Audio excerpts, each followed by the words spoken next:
Deep Sky Studios in Portland, Oregon has been creating motion design, animation, and visual effects for over 17 years. We got to spend a day with their team to find out what makes them tick and to learn how they've survived in an industry that changes constantly. Before I started Deep Sky, I was actually an artist, which I think a lot of us, when we start studios, we're usually the artist who thinks that we could build something to create the things that we want to create. And we find out that we have to be business people.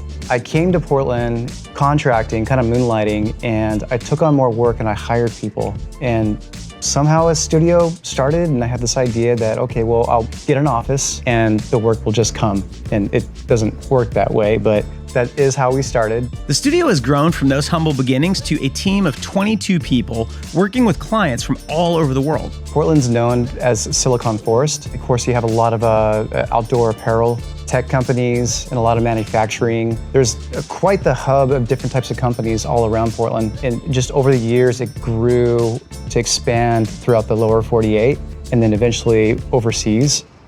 With a very wide variety of clients, the studio has had to learn how to be really nimble, moving seamlessly between lots of different kinds of projects. I think sometimes it can be really easy to get stuck on the technical weeds of a problem and trying to explain how something works. And the client is usually really good at communicating that, but it's our jobs to communicate why that matters. We've had clients who have sometimes on the face of it a really dry industry, things that can end up not being very inspiring or conversationally fun. But then if you're able to look at the problem and think about how to translate that into something that makes sense for an audience that may not be as technically versed, you can have something like legal contracting feel as exciting as going on this grand adventure. So this was part of an anti-smoking campaign for kids, right? They were gonna show this stuff in schools and give out stickers and swag and all that stuff. And so we were tasked with designing these kind of cartoon characters, and then we put together some shorts. My big thing was building these rigs that I could easily pass off to other animators. And I created a whole kind of set of custom brushes that allows us to be able to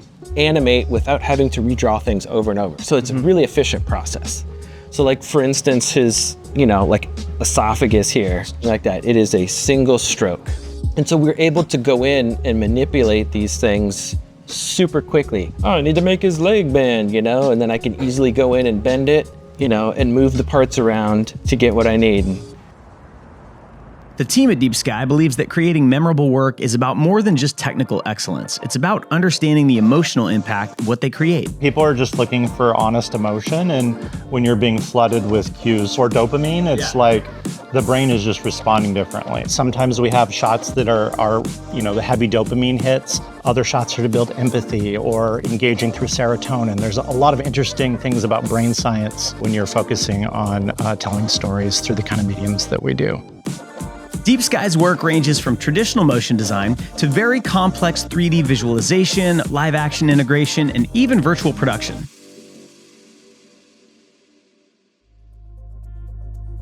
So one of our clients is a company called Thermo Fisher. They do like crazy, like $100,000 microscopes and stuff.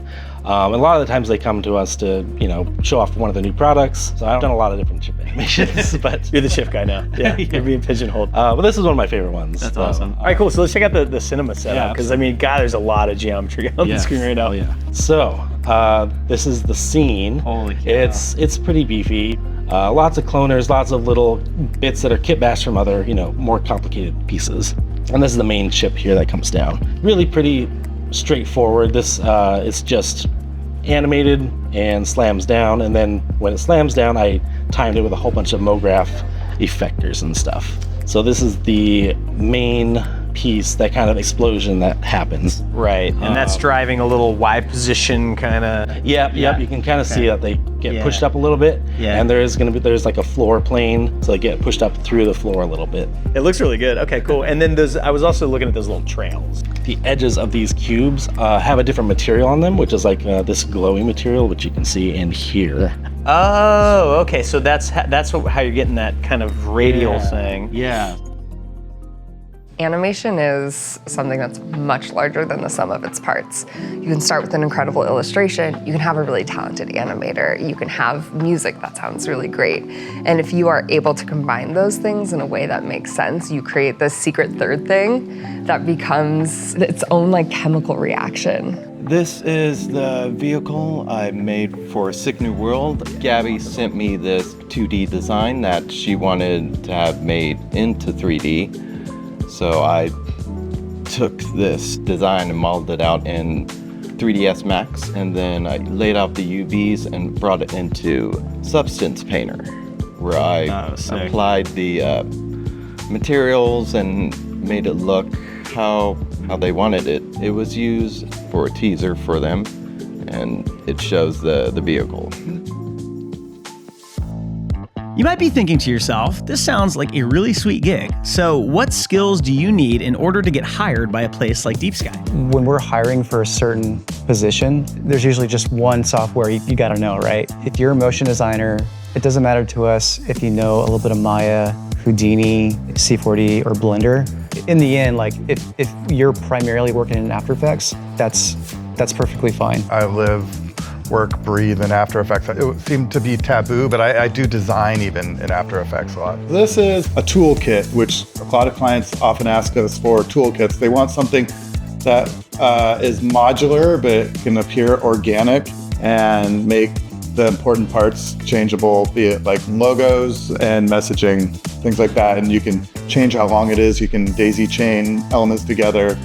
In between, you go from the open to the first messaging block that's editable, and you have this live transition that goes on top of it. So what's kind of cool is like, if you really wanted to, you could go over here to the transitions and we could switch to this transition.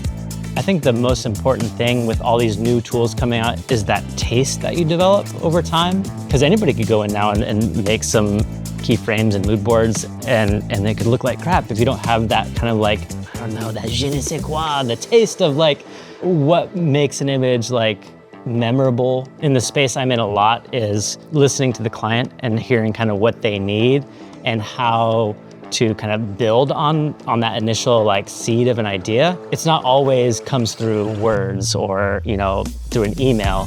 Sometimes it comes through paint overs or drawing over like frames, you know. So I think us being in the visual industry, like most of my day is a kind of visual note, kind of feedback and stuff like that. I think a good designer is someone who understands the goal and can work as almost like someone who is really good at figuring out a puzzle. So it's not necessarily just what appeals to you, although that's super important, but identifying what is going to work best for your client, your audience, and yourself, because if you aren't inspired by your own work, then chances are other people aren't going to be. So as a 3D specialist at Deep Sky, what tools are you using these days? Mainly C4D as my main 3D program. I do a lot of simulation stuff too, so I use a lot of particle simulations that are inside of Cinema.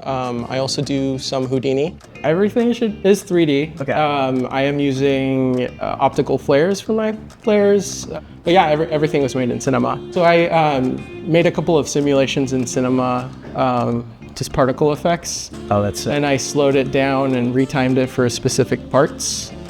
And then afterwards, I simulated the smoke with fume that is native in Cinema. I did bring it into Houdini to make some adjustments. So, because the edges are definitely very hard and rough. They look like clouds, and I didn't want my galaxy to look like a cloud. I wanted to, you know, kind of fade towards the edges and stuff. I guess this is my initial render. So before and after.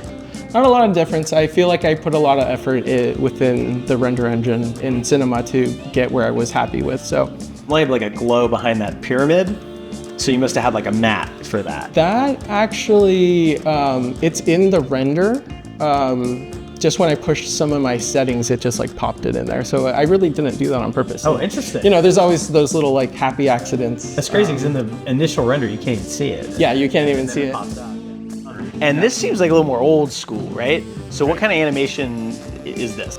I think the easiest way to put it is digital puppetry, because the way I treated the character was that each part of them that needed to move is singled out, and then rigged up in a way that it's like if it's the head, then within the head, then you place the eyes, and then within the eyes you have the lids, the iris, and the extra effects that go with that. You have it all kind of work together in like packs or layers, and then you put it all together into like the wider scene.